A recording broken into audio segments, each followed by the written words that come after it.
We are talking today with Christopher Mitchell. Christopher Mitchell is the director of the Community Broadband Networks Initiative with the Institute for Local Self-Reliance.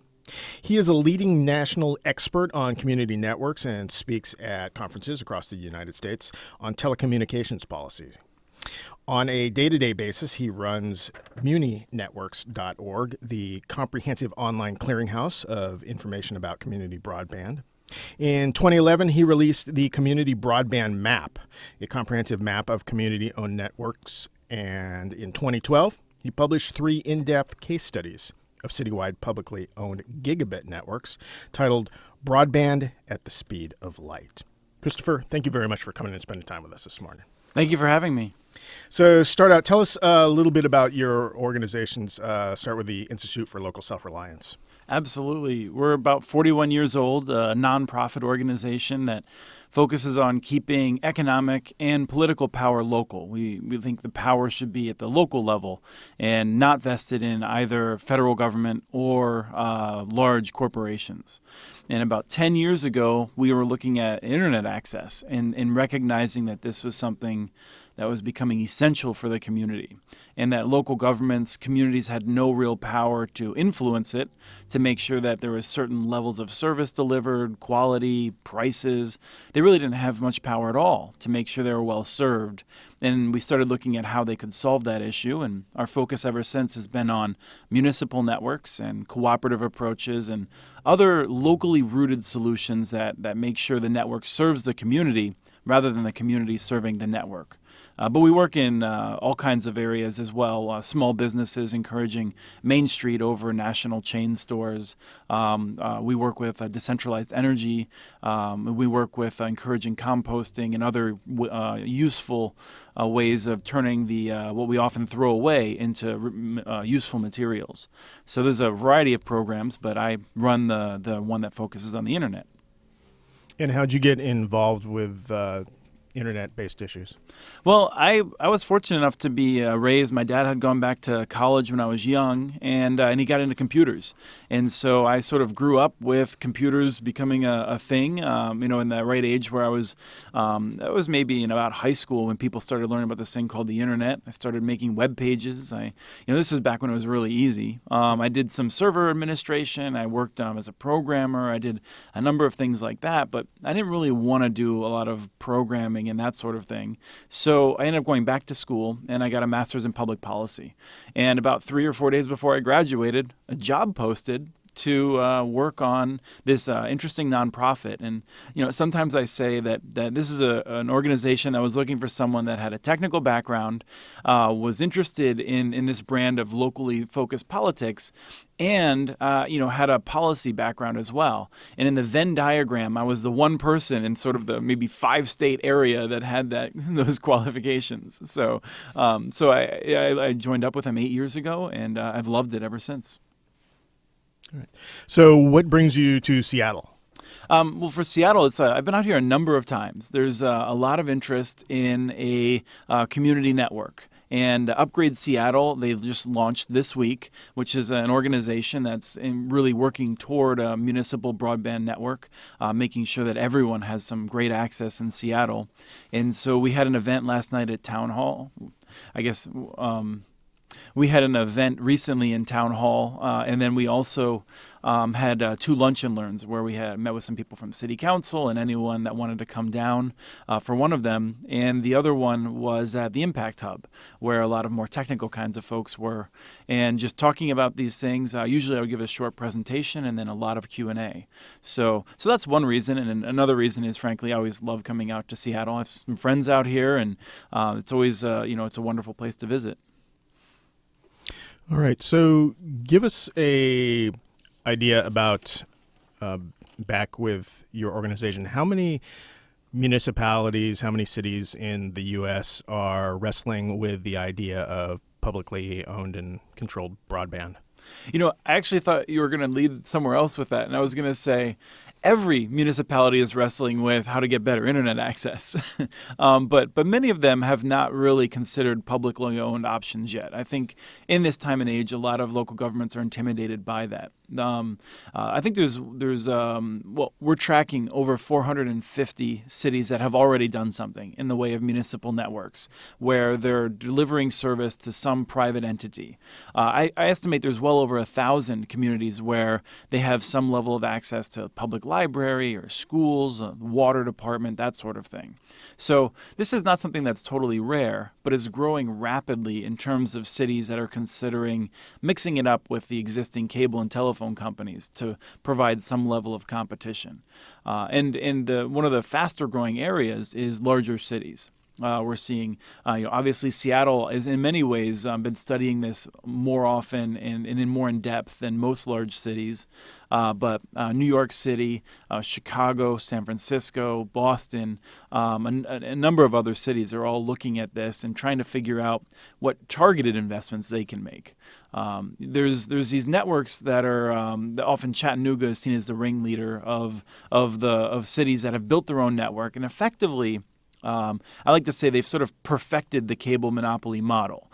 They've built a network like Comcast. They offer services like Comcast, but they do it at a more affordable rate and with good customer service, and they don't raise rates constantly. They have much better reliability typically. So, but they've sort of followed a similar model of delivering that service. They've built a network to have one seller on it, which is what Comcast does. On the Comcast network, you can only get services from Comcast. On the Chattanooga fiber network that they built, you can only get services from Chattanooga.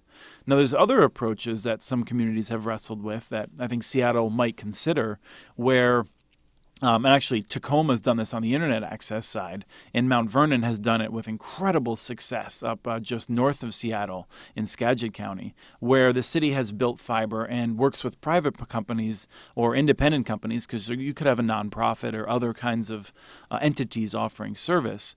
But fundamentally, the city focuses on doing the infrastructure, and independent entities offer services. There's a financial challenge with that model, and there's a number of things that are still being worked out. But I think if we think about the future and where we want to be in the next 5 or 10 years, I think we'd like to live in a world where we have a lot more choice and where we know that there can be a lot more choice, where Comcast can't just buy out the competition to reestablish its monopoly, which I can put that on Comcast, but let me just say that this is the way the American system works. It's not fair to somehow claim that Comcast is an anomaly. If Brian Roberts, the CEO of Comcast, was not acting in the way he was, he'd be replaced with someone who would be doing that. So it's important to recognize sometimes that these problems we deal with, they have a much deeper cause than just saying it's a bad company we're dealing with. But to answer your question, I think a lot of cities are looking at this, and we're seeing more that are looking at public options.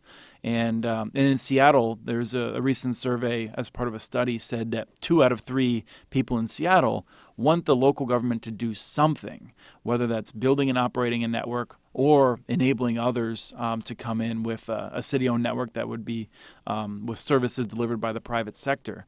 But 2 out of 3 people in Seattle apparently really want the local government to take action to make it better. I could be wrong, but I swear I saw on this morning on the internet that the founder of Comcast had died. The father, yes. Father. Oh, okay. Yeah. So yeah, Brian Roberts' father, whose name escapes me currently. I was not aware of that. But in honor of that, Comcast is going to be running at half speed today. So that's some dark humor, but I can appreciate that. Yes. Well, speaking of dark humor, dark fiber is something that Seattle currently has a significant amount of. Can you talk about what Seattle uniquely has that other municipalities don't have currently? Yeah, Seattle's been very smart in recent years, and as I was thinking about it over the last few days, if I had to guess, Seattle as a local government probably spends has probably saved tens of millions of dollars over the years because it does not lease lines to connect the schools, the fire stations, all the public facilities, all the public buildings that are scattered around town. Many of them are connected with fiber that the city put in as part of other projects, often Seattle City Light, which also needs a lot of fiber to connect its substations. So over the years, as they built these fiber networks connecting these key locations in town, they put in extra fiber.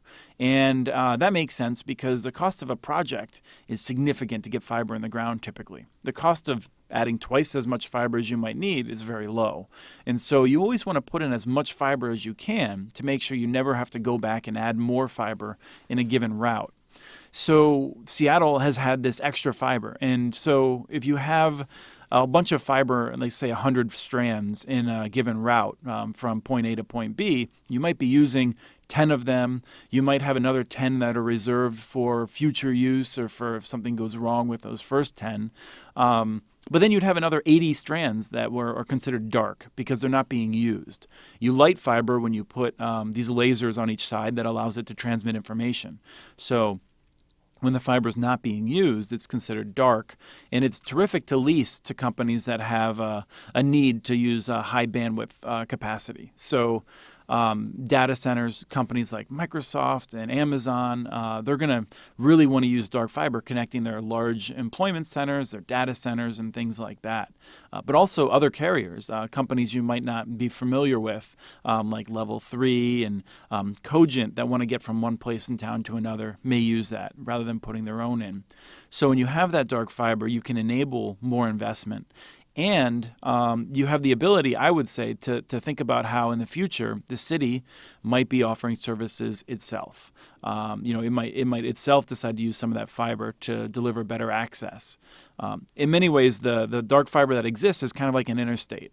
And if you want to make it useful to people and residents and businesses in the areas that they live or in the small businesses that are in neighborhoods, you would need to build sort of the state roads and the driveways and all those sorts of things to make it useful to people. And honestly, that's a significant expense. It's really a larger expense. But having that backbone in place is a terrific start that many other cities don't have currently. All right, so just, I believe, last week, the city of Seattle came out with a report based on a study of the potential for putting in a community broadband network. Can you talk about that report and what results you think are significant from it? Yes, this was the most recent report of a number that have been done over the years. And I think I'd like to preface this by saying this is not unusual. Chattanooga, which is, I think, one of the best places in the United States to get internet access today, started studying this in the 90s. And they did feasibility studies, and they ended up starting with an incremental approach in the early 2000s, and then they thought about doing a larger fiber network to the whole town, and they didn't really like the numbers yet. So it's not unusual for a city to be studying this over a long period of time. This study came back, and there was a number of people, including in the mayor's office, that seemed enthusiastic about making this work. This would be a citywide type approach that would involve borrowing on the order of $450 to $600 million. Basically, give or take $500 million to build a fiber optic network basically out to everyone that would offer a gigabit level of service at a price point that's pretty common around the country for that, which is where you can often get it from Google or cities that are doing this, about $70-$80 a month. This is an option that I think of as the high risk, high reward type approach where everyone gets service. And the feasibility study came back and basically said that would be a high level of risk you would need on the order of 40% of people that could take service from the network to take it, which is something that is achievable but takes many years. I mean, 6 or 7 years often I would estimate for a community like this with a tremendous marketing campaign. And in the face of Comcast and CenturyLink here lowering prices. Because one of the first things that happens when faced with competition is these companies basically say, we'll just lower our rates temporarily to drive competition out of town. So let's imagine that Seattle built a network. you want to cancel your service with Comcast to go to the Seattle network, you call Comcast and say, hey, I'm done with you. And they say, hey, how about if we offer you the service at half the price you were paying before, which is lower than the city could do or any competitor really could do, because Comcast already built their network. The cost for them to offer services is dramatically lower than any new entrant. So they have a tremendous ability to basically lower their prices to levels that no new network can compete with. And even though the service won't be as good, Americans are often going to take that price savings rather than going with that new network. So basically, when you analyze the report from last week, you find that approach is just a little bit too risky for the mayor. And I think that's a reasonable conclusion. But from our point of view at the Institute for Local Self-Reliance, and I think Upgrade Seattle shares this, is in some ways it actually opened better windows than it closed. Because if the city built the network in that way, for the next 5 years, it would be focused on cash flowing the network. It would be focused on how to make sure that network was paying for itself. They'd be focused on the people that can pay $70 a month for the gig. And there's, I think, a lot of people who would like to have that level of service. They'd like to keep their money in the community. They'd like to, support a locally owned option. But it wouldn't be getting at the people that can't afford a high-priced service. And I say high-priced in the sense that it's just, for a number of people, they're always going to take that $40 or $50 a month, and then there's still a number of people that could only afford $5, $10 a month. So it gets very challenging to figure out how do we serve those folks. And Seattle has an opportunity now to say, all right, we know that it's going to be too challenging currently, where the federal government refuses to restrain the power of the big cable monopolies. So we're going to focus on a few areas, and we're going to go on an incremental basis, year by year, and we're going to figure out how to make sure that we're providing a high level of service that can be accessible to everyone. And that doesn't mean that only, I think, low-income folks would have access. You'd also have people that, in these neighborhoods, you have a mix often of people. But the goal would be to say, we're going to provide this service to people who are being left out currently from the existing system. And we're going to expand it over time. We want everyone to have a service. But we're going to figure out how to make this work. And that may involve using some public funds to help build the network. I think a goal of any of these networks is that the operating costs be totally paid for by the network, that there's no need for a subsidy of operating costs. But you may subsidize the capital cost, the one-time cost to build the network. That's something that the city might try to do. There might be other programs available, and you might have a foundation or two foundations or more that were willing to help chip in to do something like, I think of it as extending the school to the home. So that a kid that has these tools at school, an iPad, whatever, when they go home, they're able to still be connected and to still do their homework and that sort of thing. It's, in some ways, it's kind of like giving an encyclopedia to every last person that's in the school system. If you think back to 50 years ago, that was kind of a big deal to have that at home. So are there any downsides to approaching it on putting in citizen broadband networks on a smaller scale, a modular type level? Let's say just if Seattle were to just focus on one neighborhood, any downside to that? Well, there's significant challenges. When you're starting with one or two neighborhoods, you don't get the economies of scale. So you're going to be paying more for equipment. It's more expensive to monitor the network to make sure it works on a 24/7 basis. A lot of the costs for a fiber optic network are similar whether you're serving 100 people or 100,000 people. There's these fixed costs, and so you want to spread them across as many people as possible. So when you start off with a small area, particularly if the city's going it alone, then there's higher costs to get started than there would be when you're spreading it more across a larger base. So that's a challenge. I think in some ways, there's a challenge of figuring out how to build these networks in a way that will be affordable to people without basically breaking the bank, particularly when you're starting small. There's a sense of where's that money going to come from? and that's a hurdle. I think there's a concern at the town hall when we're talking about this in terms of potentially pitting one neighborhood against another, because I think of it as, if you draw a line on the map, someone's going to live just on the other side of that line, and they're going to be upset, and I think that's legitimate, certainly. But at a certain point, I think if you can't serve everyone, you've got to start somewhere. So that's a challenge, and I think it'll be curious to see how Comcast and CenturyLink react to this. I shouldn't leave Wave out. They're certainly a player in a part of the town, but these are companies that really don't like the idea of any new competition coming in, let alone a competitor that acts differently from them.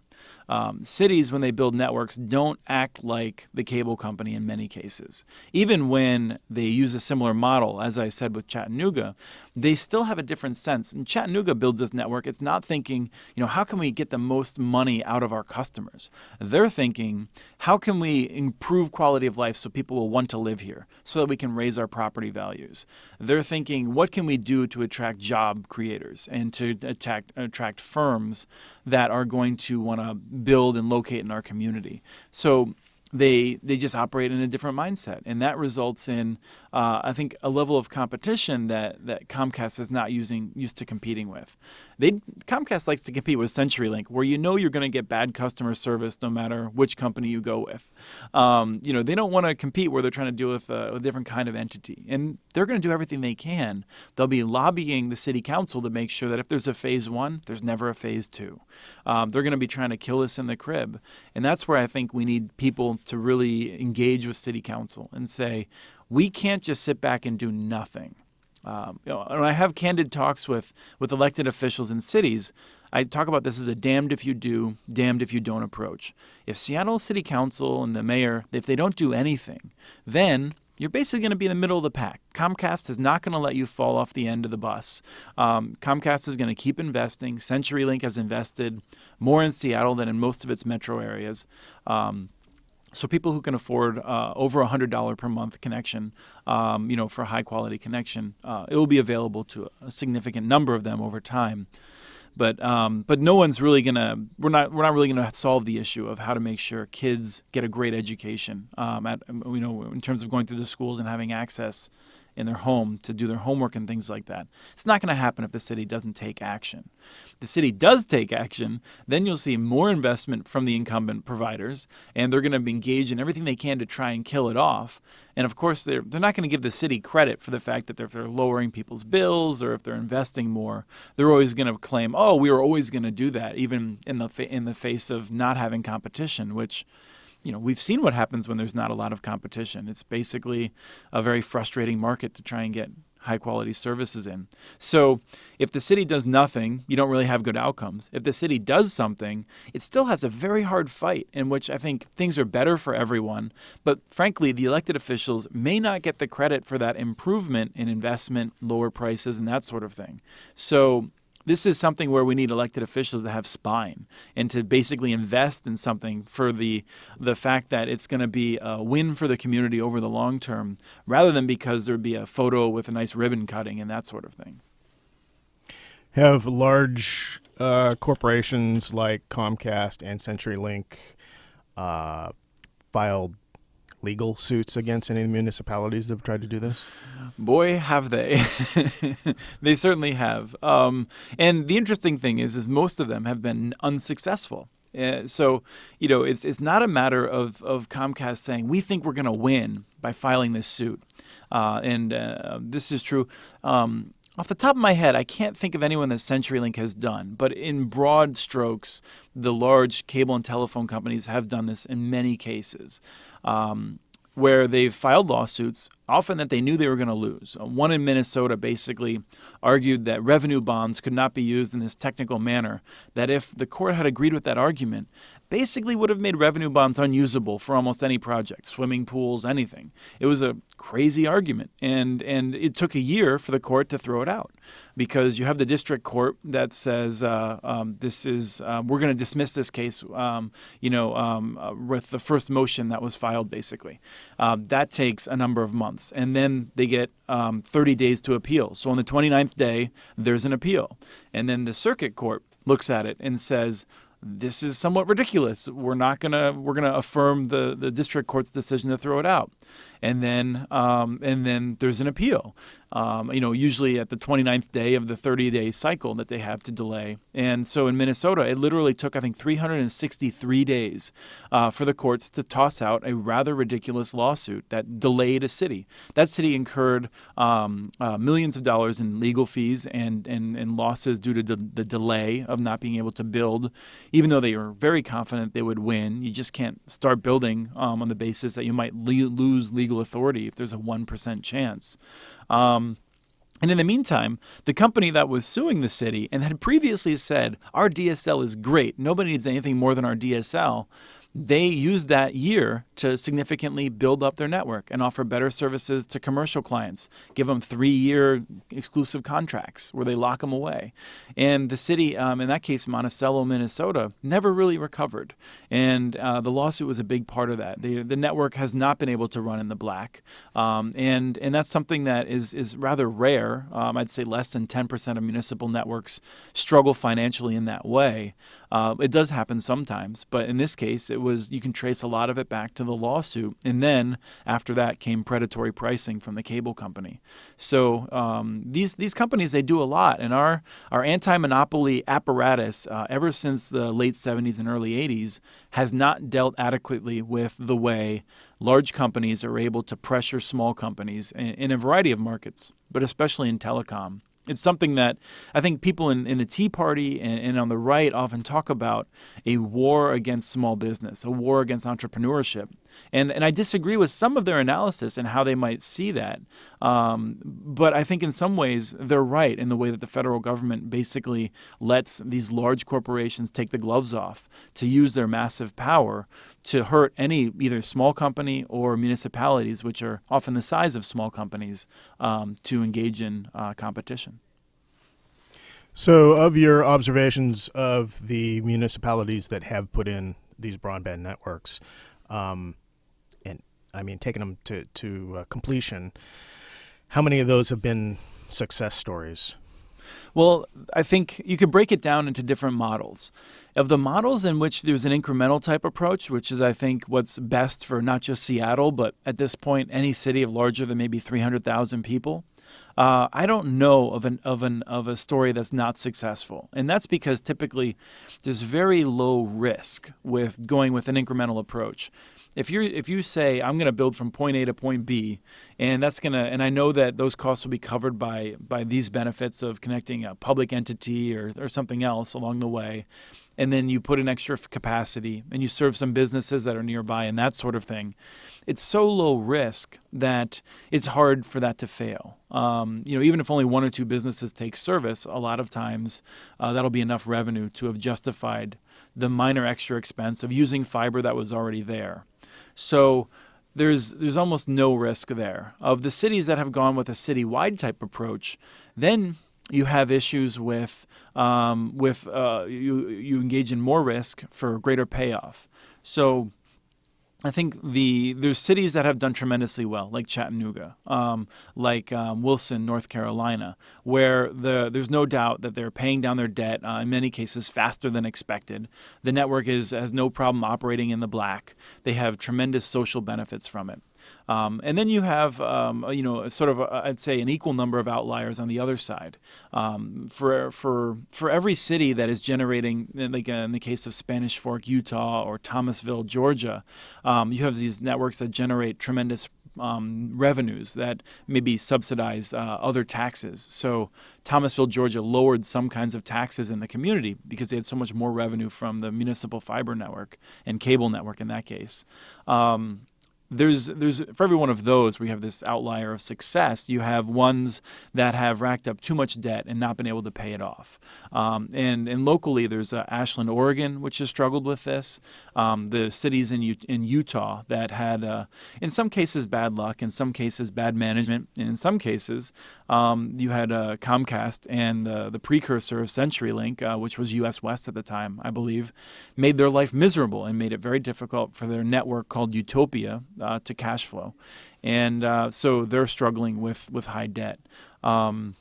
But there's also cities that end up in the middle, and there's a continuum where, in general, I think the average case is a municipality that has a network that pays for itself, but just barely. The staff are working very hard to make sure that they're keeping costs as low as possible, to make sure the network is not needing to be subsidized by any other service. But they're creating all these indirect benefits. People in the community, on aggregate, are saving millions of dollars. I mean, it doesn't even take a community of like 50,000 to save more than $1 million per year in aggregate from the lower prices that are charged by every actor in the community because of the competition. This is in some ways a situation in Tacoma with Click. They have this network that they built in a time when the cable company refused to invest in Tacoma. It really hurt Tacoma's ability to attract jobs and to have a higher quality of life. So they built Click. Click has been a tremendous success. It actually not only itself provided a higher level of service, but it forced the cable company to invest more and to provide better service, which has a ripple effect. But over the years, they have not been able to pay down the debt of building the network. And depending on how you run the numbers, they run at a loss every year. And there's some dispute about it that I have not been able to resolve myself, so I don't want to take sides on it. But some say that the operating losses are significant, and others say that the way they allocate the costs is inappropriate, and that the network is actually more or less doing okay. And Tacoma, it's just worth noting, is one of those ones where the city actually provides cable service directly, but internet service is provided by a variety of local companies that are able to compete on the network more or less on equal terms. All right, so just about out of time. If you were leading Seattle's efforts towards bringing broadband here, what would you recommend? I think it's time to really focus on equity. I mean, Seattle's been a national leader on this, and so I think you pick a neighborhood or a couple. In the report last week that the city had commissioned, there's 3 pilot projects that are outlined. I don't like to say pilot. I like to think of them as the first phase because we know the technology works. The question is one of basically ironing out a few issues and figuring out how one might move forward. But it would be an issue of the city should be figuring out what way it wants to move forward with using its fiber assets. In these neighborhoods, maybe the city would find a way of providing service directly. The new leader of Seattle City Light should be someone who is incredibly enthusiastic about using the utility to further connectivity in this way. And so they could be a tremendous partner. And in many ways, they need to be a partner to make this more feasible. The city could evaluate partnerships in a number of ways, and I think there's pitfalls there, but we're going to see more cities engaging in that sort of thing. I mean partnerships in a sense that a real partnership, not a fake partnership where the city takes on the risk and the partner gets all the benefits, but a real partnership where there's shared risk and shared benefits, because a partner can bring some of that operating cost down that we talked about when you first are building a network on a small scale. If you have a partner that's already doing this, they can operate it more efficiently. So there's reasons to think about a partnership there. But fundamentally, the city needs to continue expanding fiber as transportation projects move forward, and in particular, the new transportation projects that are being envisioned are a great opportunity to expand fiber and conduit to more areas of the city to basically, over time, make sure that everyone is close to an open fiber point, where you can enable different business models. Some of them might be wireless. Some of them might involve just a few neighborhoods that want to build their own network, or a condo association that wants to have its own connection.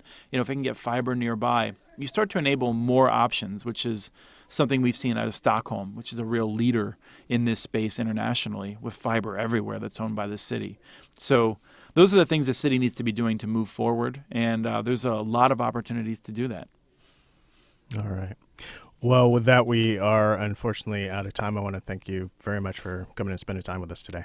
Thank you. I'm just thrilled that there's so much interest in this, and there's a lot of things that Seattle can be doing as a leader in these issues.